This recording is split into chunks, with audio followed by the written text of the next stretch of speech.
नमस्कार दोस्तों, आज मैं फिर से आप लोगों का स्वागत करता हूं अपने equity stock trading news channel में। और आज हम लोग बात करेंगे सितंबर सीरीज के फ्यूचर के बारे में। तो निफ्टी का फ्यूचर सितंबर में क्या होगा, इसके बारे में हम डीपली डिस्कस करेंगे और ये भी पता लगाएंगे कि कौन सा स्टॉक कितने परसेंट का रिटर्न दे सकता है। तो ध्यान से देखिए दोस्तों, पूरा वीडियो देखिए और पसंद आए तो लाइक करिए। पहले 1 मंथ का व्यू देखते हैं निफ्टी का क्या है। निफ्टी का अगर 1 मंथ का व्यू देखेंगे तो हमारा जो 1 मंथ में था वो लोवेस्ट लगाया था 10,800 का, और आज हमने हाईएस्ट क्लोज दिया है 11,571 का। तो लगभग 700 पॉइंट का मूवमेंट एक निफ्टी ने दिखाया, 750 पॉइंट का रेंज, लगभग 7 से 8% का रिटर्न। तो 7 से 8% का रिटर्न निफ्टी ने दिया है। तो कुछ स्टॉक्स ने 20% का रिटर्न दिया है, किसी ने 5% का भी दिया है। तो एक एवरेज 7 से 8% का रिटर्न हम एक्सपेक्ट कर सकते हैं। लेकिन फिर भी कुछ ऐसे स्टॉक्स हैं जो अभी तक उतना रिटर्न नहीं दे पाए हैं, अच्छे स्टॉक्स हैं। लेकिन यहाँ पे अगर हम एनालिसिस देखें तो निफ्टी का व्यू जो है, RSI हमारा 68 इंडिकेट कर रहा है, यानी कि अभी भी इसमें गुंजाइश है बाइंग करने की। तो हम एक एक्सपेक्ट कर सकते हैं कि 11,700 का लेवल एक अहम सपोर्ट है, और 11,700 मैक्सिमम 11,800 तक ही हम सितंबर सीरीज में देखेंगे। इससे ऊपर जाने की उम्मीद नहीं। डाउन साइड देखें तो 11,200 का एक अहम लेवल है। तो हमारा जो रेंज बाउंड रहेगा, अगर कोई मेजर इवेंट नहीं होता है, कोई इंटरनेशनल न्यूज ना आ जाए या इंडियन कोई डिस्प्यूट ना हो जाए, तब हमारा जो रेंज रहेगा 11,200 से 11,800 का रेंज रहेगा। जैसे ही 11,200 पे जाए तो बाई करना शुरू कर दीजिए, जैसे ही 11,800 पे जाए तो सेल करना शुरू कर दीजिए, प्रॉफिट बुकिंग शुरू कर दीजिए। एक साल का अगर नज़रिया देखें तो निफ्टी ने RSI 63 और MACD, अगर हम गौर करें, जब हमारा फरवरी में गिरना शुरू हुआ था MACD का चार्ट, तो उस समय 200-250 के लेवल पे था MACD सिग्नल, और उसके बाद गिरते गिरते माइनस में भी आया, माइनस का 700 के करीब आया, और उसके बाद फिर से ये उठते उठते 250 का लेवल पहुंच गया है। तो कहीं ना कहीं एक रिस्की मोड में हम लोग पहुंच चुके हैं। और अभी क्या है, बहुत कॉशियस रहने की ज़रूरत है। इंटरनेशनल न्यूज़ पे गौर करिएगा, ग्लोबल संकेत क्या मिल रहे हैं उस पर गौर करिएगा, और उसी हिसाब से अपनी ट्रेडिंग की स्ट्रेटजी बनाइए। सबसे इम्पॉर्टेंट चीज़ ये है कि अगर कोई मेजर इवेंट नहीं होगा तो 11,200 से 11,800 का लेवल, ये हमें एक रेंज बाउंड दिखाएगा, उस पर हमें गौर करके चलना है। लेकिन अगर कोई मेजर इवेंट हो जाता और डाउनफॉल स्टार्ट हो तो अपने स्टॉप लॉस को आप ट्रिगर करा दीजिए। नाउ अब हम लोग देखें कि users view Nifty 11,700 call option क्या है करंट सिचुएशन में। करंट सिचुएशन में देखें तो लगभग जो है निफ्टी, लोग उम्मीद कर रहे हैं, एक बहुत कम आज बढ़ा है 11,700 करीब। तो लगभग 11,700 एक बहुत बड़ा हर्डल है। और नीचे के ऊपर देखिए आप, तो जैसे 174 गया था, 186 हाईएस्ट गया, लोवेस्ट 148 गया, तो एक बहुत रेंज बाउंड में चला, और एक एवरेज जो देखें तो 165 उससे बिलो क्लोजिंग दिया। तो कहीं ना कहीं ये है कि 11,700 एक बहुत बड़ा हर्डल है, उसके नीचे हम लोग आएंगे ज़रूर।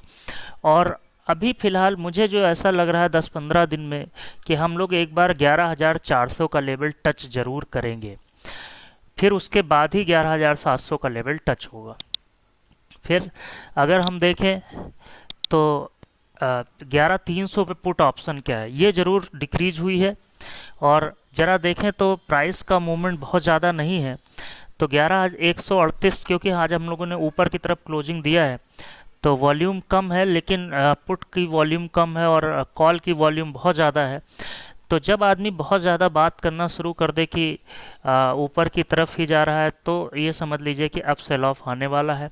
और जब आदमी कह दे कि भाई अब बहुत बिकवाली हो गई है, तो अब आप जो है ख़रीदना शुरू कर सकते हैं।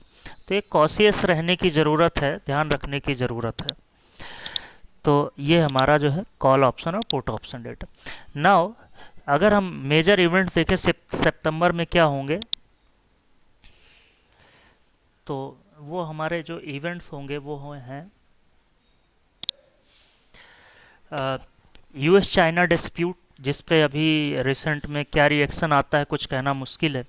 यूएस का इलेक्शन सर्वे, जहाँ पे अ, जो भी इलेक्शन के रिजल्ट्स होंगे, कौन जीतेगा कौन हारेगा और कितने परसेंटेज आगे पीछे चल रहे हैं, गवर्नमेंट चेंज होगी तो उसका इफेक्ट क्या आएगा स्टॉक मार्केट पे, ग्लोबल संकेत बहुत अहमियत रखेंगे।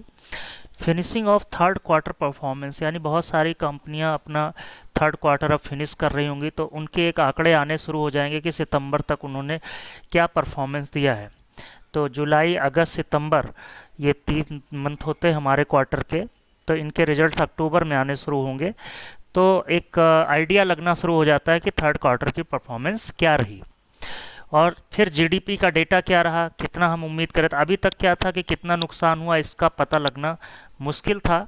जब जीडीपी का डेटा एग्जैक्टली आएगा तो क्या कितना नुकसान हुआ है ये पता चलेगा। इंडिया चाइना डिस्प्यूट कितना आगे तक जाएगा ये देखना होगा। हो सकता है सॉल्व हो जाए तो मार्केट और अच्छा कर सकता है, या मे बी बढ़े तो थोड़ा सा करेक्शन आ सकता है। तो थोड़ा ध्यान रखने की ज़रूरत है। अभी जो हम देख रहे हैं कि best stock two by for September month, तो सितंबर मंथ के लिए अगर हम देखें तो क्या क्या कहाँ से हमें ज़्यादा रिटर्न आने की उम्मीद लग रही है। और सेफ्टी का हमने खास ध्यान रखा है कि इन शेयरों में बहुत ज़्यादा डाउनफॉल ना हो। तो अगर हम HDFC बैंक लेके चलें तो 1180 का हमारा टारगेट है सितंबर सीरीज के लिए। जैसे ही 1180 के आसपास जाए प्रॉफिट बुकिंग कर लीजिए और स्टॉप लॉस रखिए अपना 1030 का। करंटली हमारा जो है एक 1115 के आसपास का है, 6% रिटर्न देगा। महानगर गैस MGL टारगेट हम लोग रखें 1060 का विद स्टॉप लॉस ऑफ 940, यानी कि हमारा 6% का रिटर्न देगा। Concor for target 430 with stop loss of 360 हम रख सकते हैं 10% रिटर्न के साथ। BPCL हमारा टारगेट 450 होगा with stop loss 370, 8% return. Biocon for target 430 with stop loss of 360, 10% का रिटर्न। और yes bank for target 17 with stop loss of 13 with 15% return. तो इतने स्टॉक्स आप लेके चलिए और अलग अलग अपने पैसे को डिस्ट्रीब्यूटेड जगह पे लगाएं, 6 स्टॉक्स में लगाएं और वेट करें ऊपर जाने का। तो ये हमारे फेवरेट बिट्स हैं और इन पे पैसा लगाइए और आपको अच्छा खासा मुनाफा मिलेगा।